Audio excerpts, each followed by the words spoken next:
China danced into the 1980s.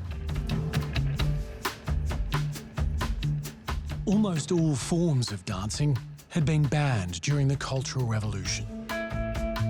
All except for ideological choreography, like the so-called loyalty dance, performed to demonstrate one's adoration for Chairman Mao.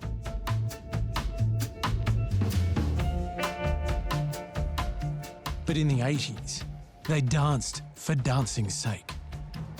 All of us were so excited because this never happened before. I mean, during the Cultural Revolution, male student and female student didn't speak to each other.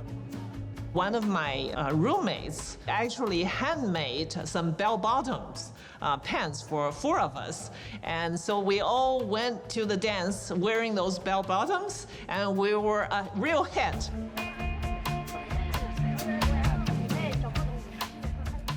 There were whole waves of fashion and fads that began to sweep through society. People very mysteriously started wearing double-breasted suit jackets, instead of Mao jackets. And the women started getting their hair permed.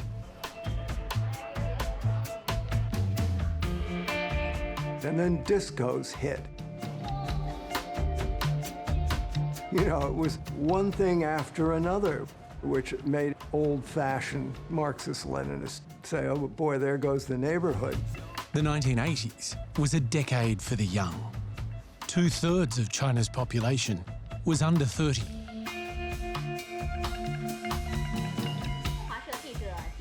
New leader Deng Xiaoping's policy of reform and opening up promised them economic transformation with social and political benefits. Open and reform was the slogan leads through the 80s, introduced by Deng Xiaoping. By saying open, he didn't really vastly open the door of China, but I guess I would say you can see through a slice that he opened, maybe even through a window. 80s is the time that the whole country felt the hope and then the promises by the government. We do feel China is happening toward this direction of real openness. Deng's famous phrase was that you can't not open the window because you're afraid of letting a few flies in, right?